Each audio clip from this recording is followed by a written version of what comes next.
Hey everybody, welcome to an. You just fucking fucked me, Alex. Okay. Hey everybody, welcome to another. Shut up. All right. Are you done? You got it. Yeah. Now give her. Hey everybody, welcome to another episode of Playing the Artist. My name's Alex. No, My name's Antoine.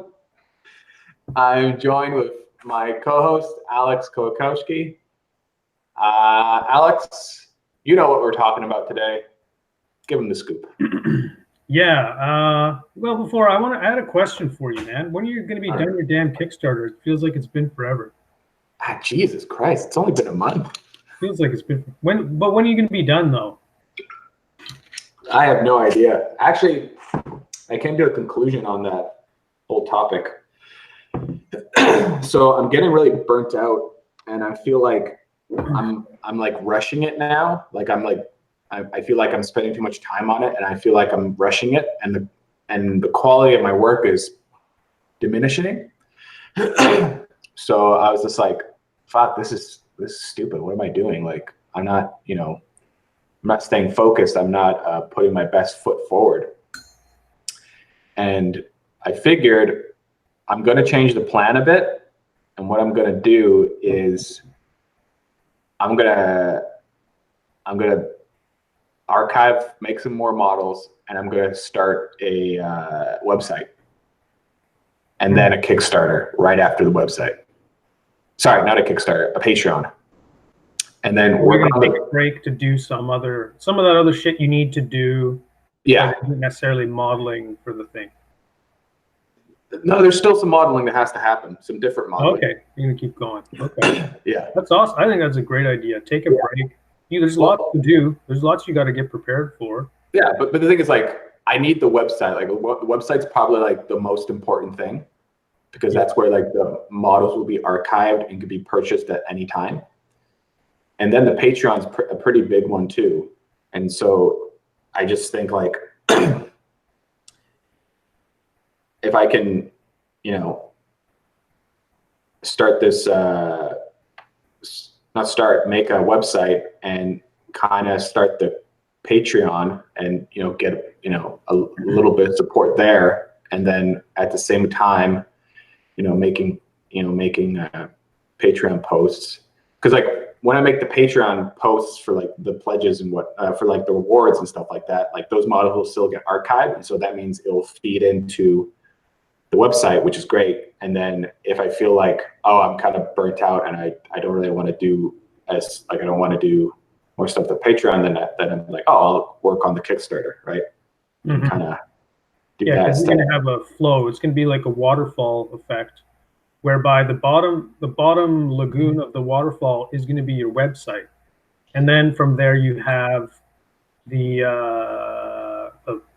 Patreon, right? And everything you make is going to go there first, and then afterwards it's going to default back to the website, and that's where your models were. You're going to have at some point your website is going to be like a big long scrolly list of models. Hey, like it's going to be you're going to have a lot of models in there. Are you going to sell them? Are you going to package them, or each individual item? Oh no, I'm not going to do each individual item. I'll do bundles, right? So there'll be like little, like right now I'm working on a dungeon tile set, and I'm going to look at. So a set is one item? No. A set's not one item. It depends on the thing. If it's like tiles, right? You would want to give like a few tiles. I would say a few tiles. And yeah, a few tiles, and then let's say there's like two different tiles that kind of mix. You know what I mean? They're like kind of similar, but they're a little different. Like you put that in a bundle, like a different bundle. So there'll be like a package, and then there'll be a bundle. That's what I'm thinking of, right? And then I would mark the bundles cheaper, so it's like, oh, you'll save, $5 if you just buy the bundle, right? So, people will be more inclined to just buy the bundle. Yeah, because I've just been kind of burned out on the sci-fi stuff. And I like yesterday I did some fantasy tiles. Mm-hmm. So Tank is running low. It's like you're modeling on fumes right now, and you gotta. No, it's not that. A It's I'm just so McMillan that made Super Meat Boy, that guy. Yeah. Okay. I remember in an interview he talks about like spinning plates, and talks about if he spins enough plates, and if some stuff falls down, then it falls down. If some stay up, well, then they stay up. And the ones that fall down, he'll pick them back up when time is right. And he just kind of keeps juggling. And then from that, he gets, he gets products, like, you know what I mean? He gets, not products, but he gets certain things done because he's not focused on one thing and then just burns out. And then when it's like not really going the way he wants, and then he'll like stop doing it. He's kind of always working on things. You know what I mean? So he has multiple horses in the race. Gotcha. And I feel that's how I should do it too. So you're adding a few more plates. Yeah, I think it's better to juggle a couple more things, because then that means I'll just need more responsibility, and more responsibility equals freedom. So. Okay. Yeah. And I think it's going to be good for you to be like, like when I'm working, I always like feel like I hate switching from one task to the next. It's like, man, I can't focus. But when you don't have that, it can be, I don't know. It's weird having one big, large task to do. That's like you're like singular focus day after day after day. I think it's like not as it's not as like fun as it sounds. You kind of need to break it up a bit. But yeah, so what day? What day is your Kickstarter going to launch? I don't know. What's the day? Sorry. What's the day? Give me a day. I'm not making any promises, because then I'm putting myself to a deadline. Then I don't want to put that pressure on me. Give me a month. What's the month? I don't know. Give me the year. It's gonna be this year. Hang on. Speaking of Kickstarters, hang on. Let me just. Danny Boy got back to me. Oh shit. And he was saying like, oh hey, what could I put down for your credit in his. What can you put down? Hang on what do you mean by that? Oh yeah, so this Tuesday, he sent me a message. This Tuesday, he's launching his Kickstarter. So if you're listening and you don't know who Danny is he runs this channel called 3D Printed Tabletop. No. 3D printable DM. Oh, the 3D printing DM? Yeah. Well, what the hell is 3D Printed Tabletop then? That's a different subreddit. No, I'm pretty sure you're wrong and I'm right. Let's figure this out. We have the Google. Ah, shit. I'm going to use my laptop instead of my PC because... Oh, no, you're right. So, I thought his Reddit was introduced himself as the 3D printing GM or whatever. DM. No, the 3D printing DM. Yeah. So yeah, he runs this channel, and it's like a huge. I mean, I think it's a resource for like DMs and stuff, but it was a big resource for me to just learn how to print, like learn how to properly tune my printer and stuff. He's got some really awesome videos, like if you're getting into 3D printing. Yeah. Just like, especially if you're an artist getting into 3D printing, because, yeah, man, he tells you like how to set up your supports. Because you open up your 3D printing software when you first get it, and there's just like dozens of lines of like fields you can edit, and you're not sure what they all do or how important they are. And there's some that you don't want to fuck with, like your layer height and your I don't know, like that sort of thing is tuned in your profile, and it's like if your layer height and your extrusion width become out of sync, you're just gonna make spaghetti and it's gonna look fucked. So like that dude was I don't know. He was a huge help for me. So I think it's really awesome that you're working with him. And Yeah, it's awesome. yeah, you're allowed to say that you're working with him, right? Yeah, of course. Yeah. I think that's a big deal. And also, like, it's a big deal because if you go into YouTube and you type in 3D printing, you know, he's like one of the first guys that shows up too. He literally is one of the first. Well, if you type in 3D printing tabletop. Yeah, he's the man. If you type that in, that's the first thing you'll find. Yeah, he's the guy. Type in 3D printing, maybe you scroll through like Maker's Muse or like a couple other guys. And you know what I like about a lot of his videos? What's that? You know what I like a lot about his videos? They're really digestible, and he tries to make them entertaining. You know what I mean? Well, he's not like throwing pies at the wall or stuff, something. No, I know that. But there's some people when they make videos, they'll kind of make it a little bit more techno babble a little bit. It's not as entertaining. Yeah, and it's like, I'm trying to learn something, but it's just kind of like it's just kind of, you're just like trucking on and you just want to learn the thing and then you leave the video. But for me, when I watch Danny's video, it's like, oh, it's a little bit entertaining and I'm learning something. So I'll subscribe and I'll stay. It's kind of like a Magic School Bus for 3D printing. What's that? It's Magic School Bus, but for 3D printing. He is no Miss Frizzle, my friend. Nah, he's my Miss Frizzle. There is no replacing Miss Frizzle for me.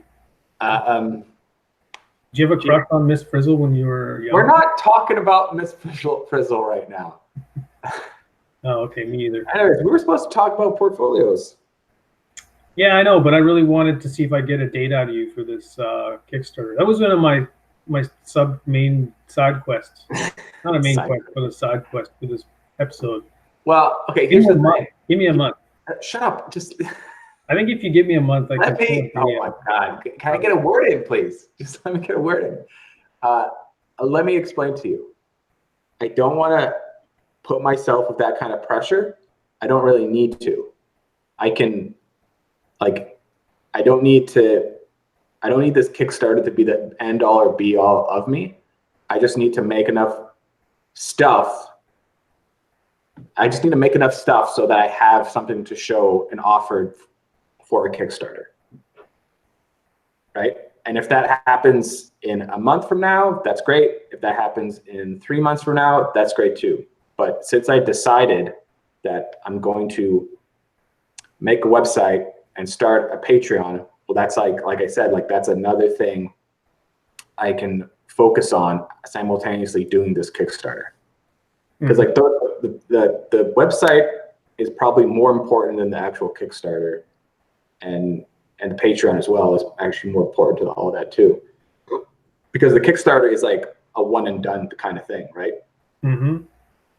Because once it's out there, and if it succeeds, it succeeds. If it doesn't, it doesn't. So, like, it's not the biggest. What's the word I'm looking for? It's it shouldn't be the biggest focus. It sounds like you don't need a date to motivate your productivity. Is what you're like. For like me, that's not going to get the job done quicker. If I don't have a date, I feel like I can't. If I have a date, I'm going to get it done by that time. If I put a date down, I'm getting something done by that time. I'm not that way, dude. Yeah, I'm not that way. Well, I don't know that it has to add pressure. It does though for me. Like you're so loosey goosey. You can change the date at any point. Too. Then what's the point of putting down a date? Because just for tracking, to if you put a date down, you know whether you've shit. Okay. You know whether you've hit it or you've missed it. You realize whether your ability to estimate your work is accurate or not. So you're saying what I should do is just have an estimation at least. Yeah, I mean, why not? I don't know. You don't have to go on Instagram and say, I'm doing it by this time, but. Oh no, I understand. Yeah. Well, what was interesting, you said 1 month to 3 months. So you already gave me like a range. Well, so I would take the 1 month and throw it away. And I said 3 months as your. That's not what I said. You put words in my mouth. No, I took them out of your mouth. No, I said if I worked 6 hours a day every day for a month, I could get all my work done within a month and a week. So five weeks. That's what I said. Oh, okay. If I worked every day 6 hours for a month. Hmm. But I told you I burnt myself out. And then there was like a week that I was just like dragging my heels, right? Interesting. 6 hours. Well, maybe it's not the 6 hours per day. Maybe it's like because it's daily. Maybe like you want to do 9 hours Monday to Friday or something, and then actually enjoy a weekend. It's no, well, this is the thing though. I think I could do that, but not doing the same thing every day, because it gets, like I said, for me, it gets draining focusing on one thing. And then I then let's say I'll work on something and it takes a lot longer than I thought. And then I get fucking old bum hurt because it took too long. I'm like, oh man, now I'm behind, blah, blah, blah. And I start beating myself down. So. Well, and like 3 productive hours, even if something took you 1 hour and takes you 3 hours, but you're like really focused and like engaged during those 3 hours, it still feels like, I really go off feel like, does this feel like, how much time did it feel like? Sometimes I'll do, like we talked about this before, I think sometimes you do some work and it only takes you 1 hour, but it's like really not enjoyable. You're not feeling it. And so that 1 hour feels like 3. And maybe the work you did in that hour really only should take you 20 minutes, but you kind of drag it out. But it sucks when you have those 3 hour, 4 hour things you need to do that you'd normally be engaged in, but because you expected it not to take so long, it like breaks your engagement and you start to stress about the time spent, and it's like it ruins that for you. So, Yeah, I suppose so. I don't know. I can see how that could happen, is all, I guess, what I'm saying. And yeah, and you got to remember too, like I don't have anybody else to fall back on. Like I can't just make something and be like, I'm not sure if this is correct. Let me show Seb, my art director at the time. Yeah. Or Derek, ask him some questions. I have to like look at it and be like, is this all right? I don't know if this is all right or not. And then I'll put it away. When you get there and you're like, is this all right? Is this not all right? I think you should just stop, just put it down and do something else. No, you're totally right. You're totally right. Like come back to it tomorrow. Yeah, no, that's what I've been doing. And I have to revisit a couple pieces because I feel like there's a couple pieces I feel that are just not up to par right now for my Kickstarter, where I'm just like, I got to revisit it. I got to add a little bit more to it because I feel like I could do better. It's so hard though, because like you get to that point, you're like, I know this is not working, but then at least me, I feel like obsessed with figuring out the puzzle of what it is that makes it work. Yeah. If I came back to it later, I'd have more tools to solve that problem, but I'm just too stubborn and I just buy it that it's like I don't want to walk away from it until it looks good. So I'm happy with how it looks, and I would feel okay sharing it with somebody else. But that happens to me too. Not good. That happens to me too. But that's why I think focusing on like something completely different is really refreshing and good. And I'm not hurting my bottom line. You know what I mean? I'm not like playing video games or something. I'm making more assets, but for something different for the website. Yeah. Hey, I wanted to give you a compliment actually today. I have a compliment for you. Yeah. Are you prepared? Sure. Sure. No, I think that your Instagram, the photos that you're taking are very clean and readable. And I'm having a much easier time reading like what the forms are, what that thing is going to be. And also like it feels one piece from the last feels very cohesive and professional. Dude, was like you got like red paint like scribbled on there, and those are fun sometimes. But I like that the majority of your posts are these very like readable, clean. Yeah, I took a page out of Duncan Shadow's Instagram page.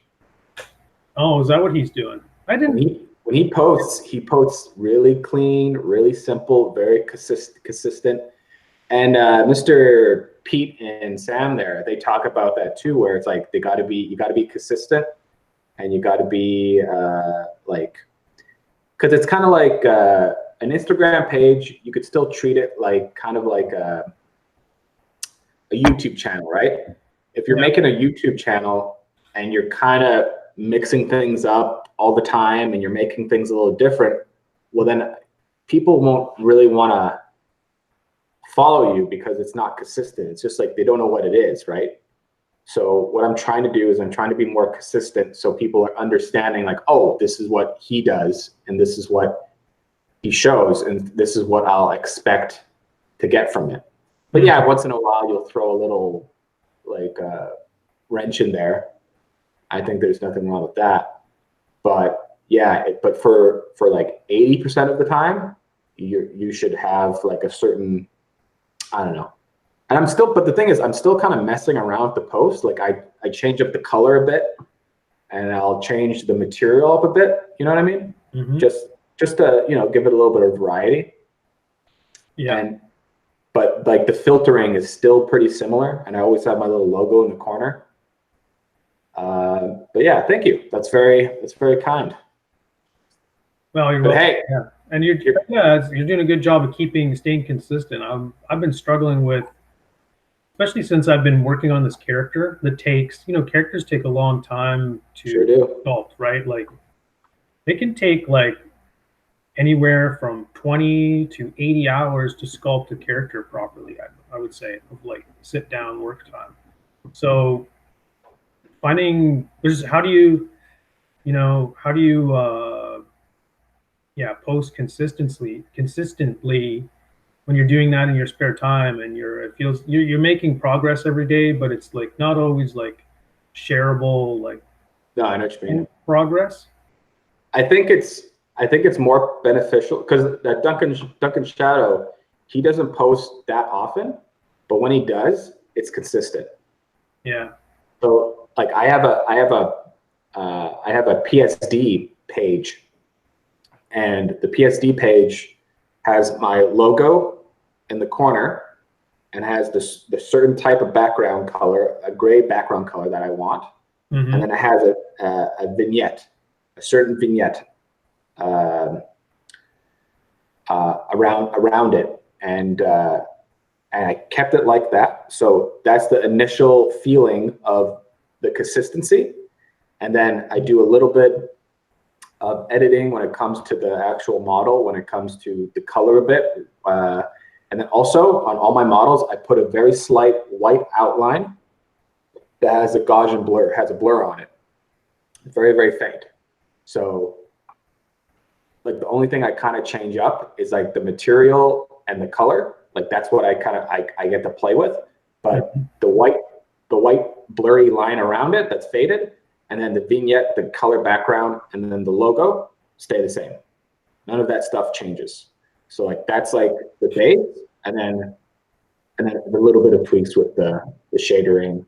Yeah, and you're not doing any Instagram filtering on that or anything. It's just like if I feel that the model's a little too dark, I'll put the brightness up maybe a bit, just a bit. Oh, okay. Because man, like I really like the Instagram filters. Like, we use Photoshop and we can tune the levels and color gradients and stuff. But there's something I don't know. There's something I'm missing. I always find that like I'll like color correct my photo in Photoshop that I'm going to share, and then I'll take it into Instagram and I'll just like, I'll see what the filters look like, and then I'll find one. I'm like, oh, that's kind of cool. I never thought about doing this. Yeah. But it's kind of, I don't know. It just makes for like inconsistency. I wish I could get those filters in Photoshop so I could like maybe, I don't know, plan it a little bit more. And I guess there you can have consistency because it's all there. Well, how about this? Why don't you just take a certain render of something and then always use that one filter? Mm-hmm. Well, that's the thing. Like sometimes it works for like when I'm doing. Sometimes I share like environment renders of the models I'm making, right? The ones that Yeah. are set pieces. I'll share like a yeah, like that piece as if it were, as if it kind of looked like it, how it would exist in like this fantasy world, but rendered like kind of like real life, like with You know what I would suggest? yeah. Find somebody. Actually, I'll send a couple Instagram people to you that just do ZBrushing for miniatures, and and just kind of like find one or look at one and just kind of just copy, or sorry, just steal essentially. Just play. Just steal their presentation and then maybe play around with it just a bit. Oh, show me who you got, but because I really don't like the presentation of most 3D printed. Well, this is the thing though. They don't show 3D printed stuff. They just show the 3D renders of stuff. Yeah, I hear you. Like they will sometimes show some 3D printed stuff, but actually no, those guys I follow, they don't show 3D printed stuff. All the stuff they show is all like casted stuff. Mm-hmm. So I know I really love sharing. I really love creating illustrations, and not just like a product shot, like what most 3D printed I don't know, groups or services or what have you, or hobbyists. It's like a product shot. It's like I made this, and you can see it's on a white background, and there's this, there's that, and there's these other things. But I like showing like, okay, here's my product sample. But the first thing I want people to see is this like illustration. It's like kind of a hype. It's like the best version of what that thing is. It's like the fully realized in your imagination version of what that thing is. yeah, there's just one guy I follow. Well, I guess it's a company. He shows off the sculpt, and then he shows off the illustration afterwards. So there'll be like the 3D render of the sculpt, and then like maybe a turnaround, and then the last page will be the illustration of that set model. Who is this guy? I forget their names. I'll send them to you. Oh, it'd be cool to get the link in the description. Maybe I can edit this video when we're done and yeah, do that. Hey, you're blurry. You're blurry. Oh, you're good. Sorry, I'm sorry. Well, no, it's just the mic being, not the mic, the camera being. Yeah. Yeah. Stuff. Anyways. There was something else I was going to grill you about. Grill me about? Yeah, I was going to grill you about stuff. If you had a checklist for your Kickstarter yet. I do have a checklist. Yeah? Oh. I made one at the beginning. Yeah, I don't think it had all the stuff on it though. Yeah, it did. Did it have like promotions you're gonna do, or like promotions create like let's say you make a promotion. It was an asset list. Accent list? Asset. Oh, an asset list. Oh yeah. Well, I think you need an asset list for like stuff that isn't an asset. That is like you mean tasks? Well, it's still like a thing. It's still a thing you need to make. Like your Kickstarter. Like the easy example is the Kickstarter video is like a thing you need to make that's not. I don't know if I'm gonna do a video. Okay, so yeah, that's a question. You're just gonna do. Still, even if you don't. It's an image. It's something. Yeah. A series of images. Well, what I've found when I see a lot of the Kickstarters, the ones that are the most interesting to me and also are more successful, I find that they'll do a kind of an illustration that has something that's like tied to the Kickstarter, but it's kind of a little bit more promotional. Like it's not just some stills of the, like sometimes that is that, but they make it in a way where it's promotional. Are you going to do something like that? What do you mean? Are you going to have would you have an illustration in your Kickstarter promotion? Like in yeah, for sure. For my cover photo? Yeah, I'll make something. You're going to produce that illustration. Might as well, yeah. Nice. I'll probably, well, I don't know. Like I'm excited.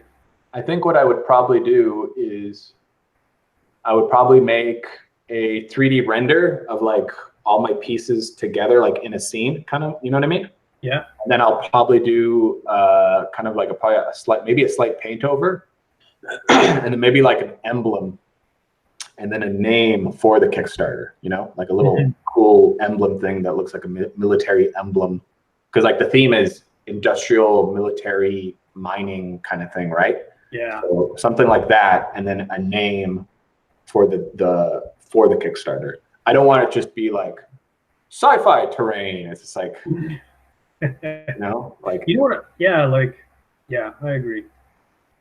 Okay, so I was going to go off on a tangent, but it doesn't apply to you. No, let's hear it. What's the tangent? Well, sometimes I go to, I go to conventions and stuff just for fun, and I see 3D printed people with their booths, and they're selling. They're people that are 3D printing models and then selling them. Yeah. And like sometimes I think like the word 3D printed is just way too big. You should be selling models. Just like sell models. Don't sell. Yeah. You're not selling, like, no one cares that it's crafted or 3D printed or how you made it. I don't think that's like really a big selling point. I think the fact that you're selling models, that you create sculptures, is really the like essence of what you're doing. And people are like harping on the medium. It'd be like, it's like a painter is like, it's like oil painted paintings, and it's maybe that is kind of attractive to some people who are really oil, especially if you understand oils and like the difficulty of them and like the technique that you need for them, for sure. You never see anybody who's like, it's like gouache paintings. You know what I mean? Like you walk into a gallery or somebody's artist alley booth, and you're like, gouache paintings. That's true though. A lot of consumers don't really care when it comes to those things. They're kind of like, it depends. Like if it depends though, because we're artists, me and you, right? So we dissect art a lot differently than someone that just enjoys art and buys it. Like if it's a handmade like thing, it doesn't matter if it's pencil painting or like acrylics or oil, like, and if the person doesn't know really those mediums, they just know what they like, right? Oh, you did that by hand? That's amazing. You know what I mean? But however, one could argue the painting done in oil takes a lot more technique and a lot more man hours than the pencil drawing. But if that pencil drawing is fire, man, that's a killer pencil drawing. You know, people are just like, yeah, look at that. That looks amazing. You know? Yeah, maybe there is a time to do it, because like if I'm going into if I see like a sign that says pencil drawings, 3 for $10 or something, I'm like, I don't know if I need pencil drawings in my life. And I would be like, I need those are just originals, right? But like if I see like knitted, I don't know, tea coasters. I don't know. I feel like if somehow that's less negative, like people are looking for. Yeah, but when they're selling like a pencil drawing, like an actual physical drawing, those are originals. They'll sell them as originals, right? Yeah. They're just selling prints. Like if they have pencil drawings of prints, then they don't say pencil drawing prints. They say, oh, here's my prints. Yeah. Yeah. Yeah. Nobody, and that's like the last thing you want to. It's like the least attractive thing. It's like people buy prints, and I think that they're good to hang on the wall, and I'm not taking a dump on prints or anything like that. But like a print is like, it's just not as juicy and fun as an original, right? So when you're advertising a print, you're kind of like shining light on the fact that it's like the cheaper version of, the art that it represents. Yeah, but a lot of artists now, no, you have to. Want to do. Oh yeah. No, you have to. Yeah, I don't want it to sound like I'm like if, I don't know, it's just like if a print is an 8 out of 10, the original is 12 out of 10. It's like good and better. Not like, I suppose so. Well, it comes down to another man's trash is another man's treasure, right? because that original to that person could mean a lot because it's Jack Kirby. But I could say Jack Kirby to a lot of people, and they might not know they won't know who that is. Yeah, the original. Yeah, who cares? With certain artists, it's like Jack Kirby's art is good, and he's a really good artist. But I wouldn't say he's like the best thing, like compared to like artists now, compared to his old work then. Yeah, he couldn't compete. However, though, at the time, also he was a story writer too. But at the time, he produced work that people just loved, and they, so it's a time and place, and kind of thing. Yeah, I just like if you're putting a big sign up, it's like you want still talking about that sign. What do you want to be in like capital letters? I would say 3D printed or the printable terrain. For me, anyways. Well, for you, because like you're selling to 3D people who like use 3D printers, it's like that's pretty important. You want it to be clear what these things are, and that's what they're looking for. Like, yeah, I think it makes a lot more sense. That's why I didn't go on this rant, because for you it doesn't make any sense. Yeah. Just when I see people, also, it sucks. It's like when I walk into a convention, I'm looking, because I'm interested in 3D printing as a hobby. I'm like, of the minority, if I see a big sign that says 3D print stuff, I'm drawn to that. But if I'm like somebody, I feel like if I'm somebody who's like into tabletop RPGs and I see a sign that says like 3D printed miniatures, and then I see another sign that says, fantasy tabletop miniatures, I'm like, I'm going to go to the fantasy tabletop miniature booth because it sounds like it's not like low res crap, I guess. No, not just that. I feel like it's you're like advertising the fact that it's a silly copy print thing. I don't know. I think it has to do with it's not as wordy like you were saying. But this topic's really weird, what we're talking about right now. Yeah. All right. Yeah, I'm sorry. Well, like I said, it's on your mind. Got it off your chest. I was saying something to you. I was asking you some kind of question about. You said you were going to grill me on. You're going to do an illustration, and yeah. Anyway, I was just curious about like all like the marketing imagery that you would also need to make that are also kind of assets in a way that need to be. If I ever get a Facebook account. Yeah. Any progress there? I've messaged. So there's a certain email account you can send an email to try to help you get you unblocked. And I've sent probably like 7 emails already to that website and haven't heard back from them. So I have no idea. I don't know. Maybe I'll try to log in and see if they unblocked it or something. But I have no idea. There's a number you could phone, but I've been reluctant to phone it because it's a number for Facebook. So I've assumed that it's probably like you'll have to like wait online. You have to wait on the line for like 30 minutes and go through a bunch of hoops and blah blah blah. And so I don't know. We'll see. Be like, what's the Facebook account you were calling about? And like, I don't have a Facebook account, and that's why I'm calling. And then you just like go in this endless loop of. Doesn't sound. Yeah, but I have to get a Facebook account. It's very important. So. So why don't you have you tried using your Forbidden Prince Gmail email as your? Oh yeah. Okay. I've made 3 Gmail accounts to try to get a email account, try to get a Facebook account. Oh. And they've all been disabled. What about your original one? Like, because you have. Yeah, I know. I had an original one. I didn't know. Okay, so this is the story, right? I had an existing Facebook account, but I forgot. And so when I tried to make a Facebook account, it got flagged for being a copy of my old one, which I forgot I had. So, it blocked me, and then it blocked me again because I thought like, oh, I'll just make another one.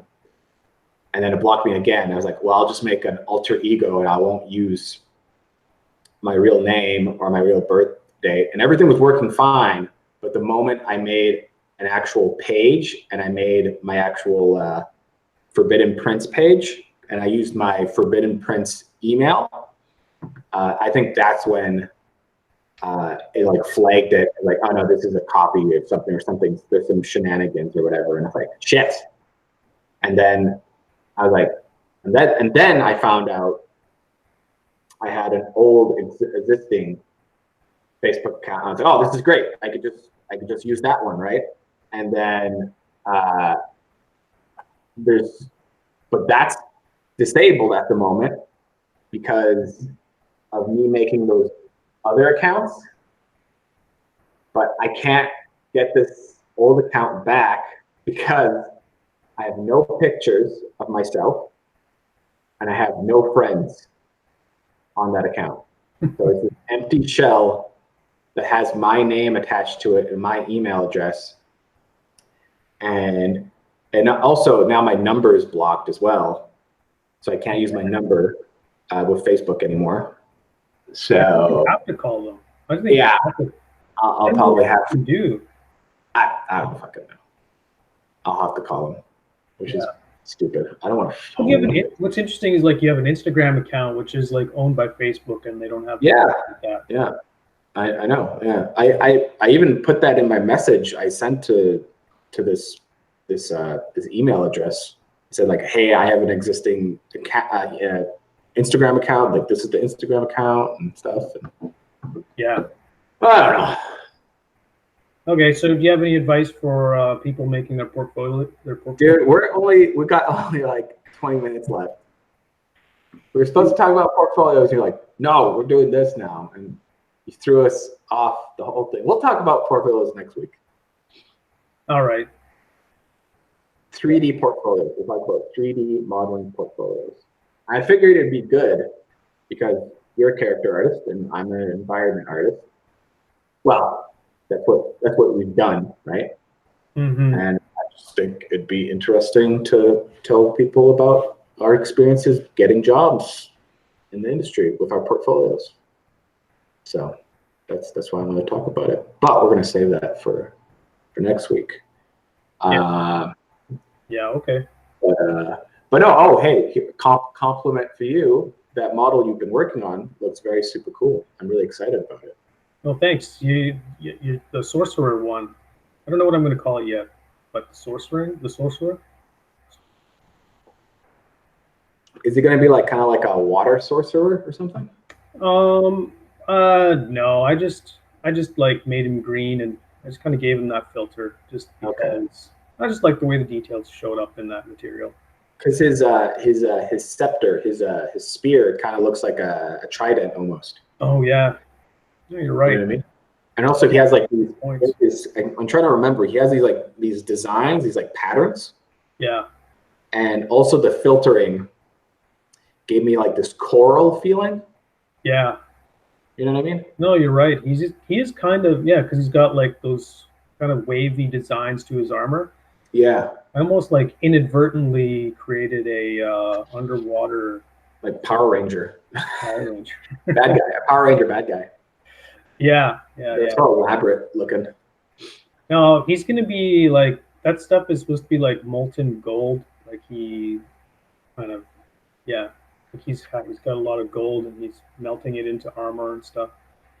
So which would not make very good armor when you think about it, because it's soft and super heavy. No. Yeah, it'd be terrible. But he I don't know, he hasn't played by those rules of reality. Now, what do you Matt, you ever thought about getting these things like super high res printed like into steel and then cast stuff? I have thought about them becoming like doing like those bronze dips or whatever, where you get something like coated. Yeah. Because I used to make a lot of like clay sculptures, and I thought, man, I wonder what this would look like in bronze or however they do it. I don't know if do they coat it or do they make a mold and cast it? Well, what they do is they'll take like for like these guys right here, little dudes. Uh-huh. Like this guy's in two pieces. I found out his legs and his torso are separate. And so what they'll do is they'll like kind of have this like, I think this is what they do, but they might do it a different way now. It's this kind of, they print this thing out and it's kind of like, it looks like wet sand almost. And they put it in this little container full of like metal dust essentially, right? And then it essentially bakes, it bakes this model, this like clay sand model in the dust. And what happens is it fuses the metal particles into this kind of wet sand clay thing. And then when you pull it out, it's like a solid piece of metal. You know what I'm talking about? Kind of. Yeah, that sounds like really, I feel like I know the name of it. But yeah. But anyways, that's interesting. So you've put some thought into doing this.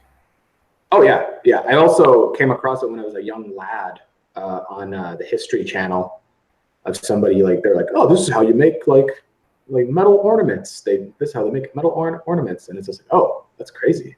Mm-hmm. I just thought like somebody like made it. It's like, nah, it takes too much time. Yeah, right. So yeah, you ever thought about doing that? Getting like a high end metal sculpt of something like a master print. I mean, I've looked into like printing, or not printing, but casting with pewter, because What's pewter again? pewter is like that dark. Oh, I know what you're talking about. It kind of looks like steel, but it's a little bit darker, and it's more valuable. That's what Games Workshop used to use all the time. Yeah, what's nice about pewter is that it melts at like 450 or 500 degrees Celsius. Yeah, so which is like it's really low temperatures. So you could kind of cast it if you were crazy enough. You could cast it in your kitchen. Definitely don't do that. Yeah. Definitely don't pour liquid metal in your kitchen. But if you're somebody who had a backyard and you could or a shop, you know what I mean? Or well, yeah, I think you really want good ventilation. Yeah. You just need a cast iron pot. You can pick up pewter for just about anywhere. Like you can go down to like Value Village and buy like you just grab a cup. You find a cup on the shelf, and if you squeeze it and it bends and keeps its form, that's pewter, and it's really cheap, right? And that's why you can kind of find it anywhere. And then so you can melt those down and then make yourself a negative. And silicone should hold up to those temperatures, I believe. If you're using casting silicone. This is what I think would be better. That's a lot of work. I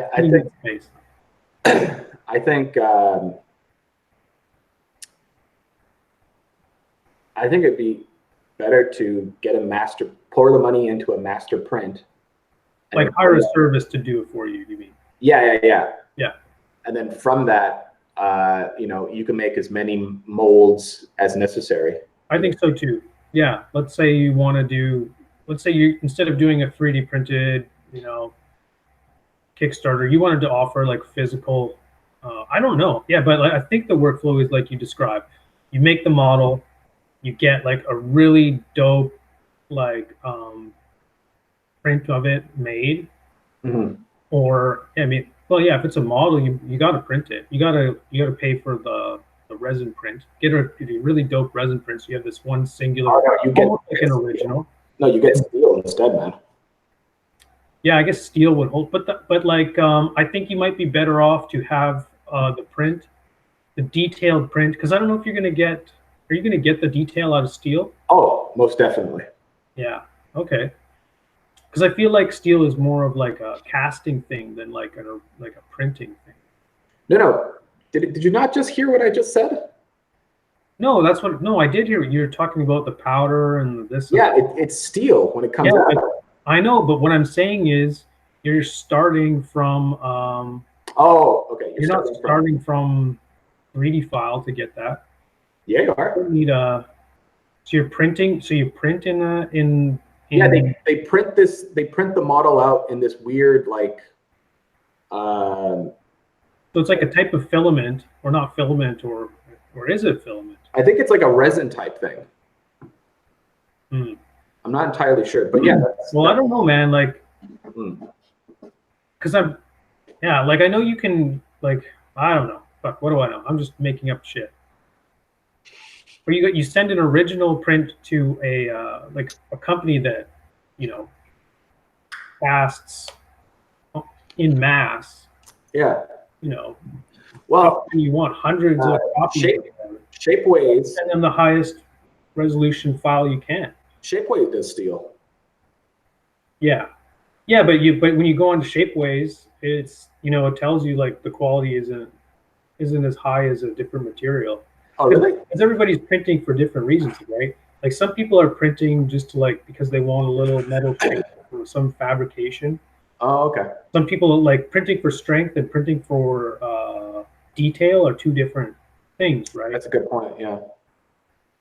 So I think and steel is fun and great and all, but it's like that's like the end thing you want. That's the end figure you want. And to get there doesn't mean you have to be working in steel the whole time. Like I think you want to get physically the highest resolution representation of your for sure model. It's got to start from there. Yeah, no, it's a very good point. Like starting in steel is that. Maybe it is. Maybe there's a way to do it. But I think casting steel is where you're going to get, or metal, whatever the metal is, like tin or pewter or what. I don't know what because when would you be down for that? There's some bend to them, and I don't know. Yeah, maybe steel would bend too. Would you be down though for making your own what's it called again? So Creature Caster. You ever heard of those guys? Oh, you were talking to me about this maybe last week? It's the Vancouver company that. Yeah, I didn't know they were from Vancouver. They're very they produce physical copies and prints of Not prints. Don't use it as prints. It's casted resin models. Oh, okay. That's way more succinct way to say. Sorry, I don't think they're resin. They're definitely something. I don't know. Probably maybe, probably. Polyurethane or something. Something like that. But you ever thought about that? Ever thought about doing more physical based stuff? Yeah. Shit, there's an idea.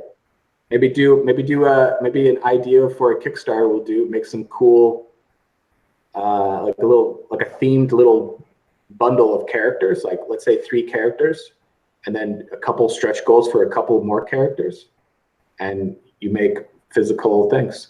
And to not make it blown out of proportion, like let's say you could be like, okay, there's only so many people can partake in certain tiers. So let's say you only want 300 people to be a part of the basic tier, and then for the stretch goals only 200 or something. You know what I mean? Mm-hmm. So I forgot about that about Kickstarters. You can put caps on goals, or sorry, caps on tiers. So yeah, it's really important for if you're making early bird goals and stuff like that. Yeah. You just want to get people to pay up early. Also, maybe the people that I follow on Instagram that make these models, they might not even do the casting themselves. They might just outsource the whole damn thing. Dude, I would. It sounds like that stuff is kind of toxic.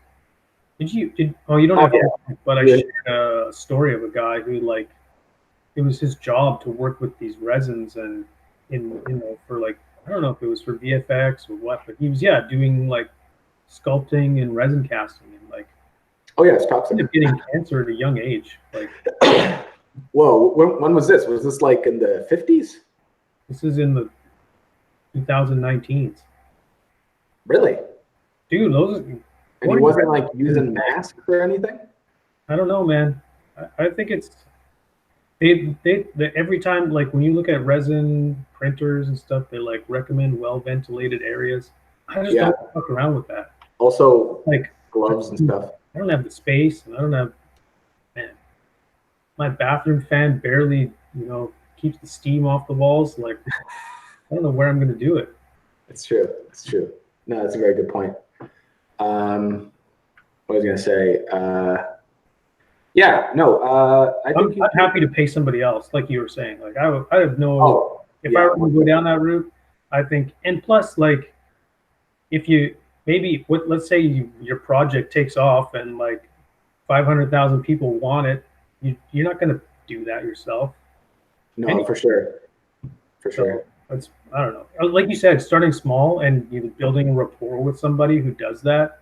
Yeah. I think the way to go. Even if like maybe because they're, if you're only doing a couple dozen and it doesn't like totally cover your costs or something, or it's just not as like profitable or something for you as you would have thought it would have been. Just like getting the experience of how that workflow goes, because you and I have no idea, like No, me neither. And making physical things is like weird and new but really exciting. Yeah, I'm probably gonna do it too. I want to. Yeah, why not? I want to. But I think this is a good way. I think your first project is like really a nice, bite size, like your first project. Its scope is perfect, I think. Yeah, the amount of like there's like stuff can go wrong, but I think less could go wrong. Mm-hmm. You know what I mean? So yeah, it's kind of like putting some training wheels on, I guess. Right. Yeah. Okay, you got to start training wheels. You got to be the student, right? Pretty much. When you're the student and not the master who's going to just like, print in, just in bronze and get it out there right off the bat. No, for sure. Because that sounds. Nah, we'll talk more about this in detail in private. Anyways, I think that is about it for today. Yeah, that's it. Is there anything you want to? Maybe we should pimp at the end, since it's the end. Pimp out. Pimp out. Go to my Instagram. Give me a follow. Give me some likes. It'd be really nice. Yeah. And also, I think we should start putting our art stations. To be honest. That means I have to upload to it. Oh, all right. Okay. Oh, well, sure. Let's put your art station up in the descriptions. I think it'd be good for like next episode at least. Dude, yeah, you're right. We're gonna be talking about portfolios and stuff. That should be a goal this week, is to like update our art stations so that we can look like assholes and we don't take our own advice in our portfolio suggestion episode where we tell people how to make portfolios. What are you talking about? My portfolio is awesome. Is it? I'm happy with my portfolio. I really am. Oh, okay. Why? You're not happy about your portfolio? I don't know. You just seem very confident in it. And, now I'm really I'm gonna go look at. You know who I think has a dope portfolio is. How about we leave it? How about we leave it for next week? All right. Okay. Every time I'm saying next week. Who I have in mind? Who who he is? Who's every time I'm like, hey, let's wind it down now. Let's close things, and you have to start a new topic every time. You're like, I just want to talk about this. Anyways, okay. It's a good problem to have, I guess. Yeah. No. Thanks, anybody.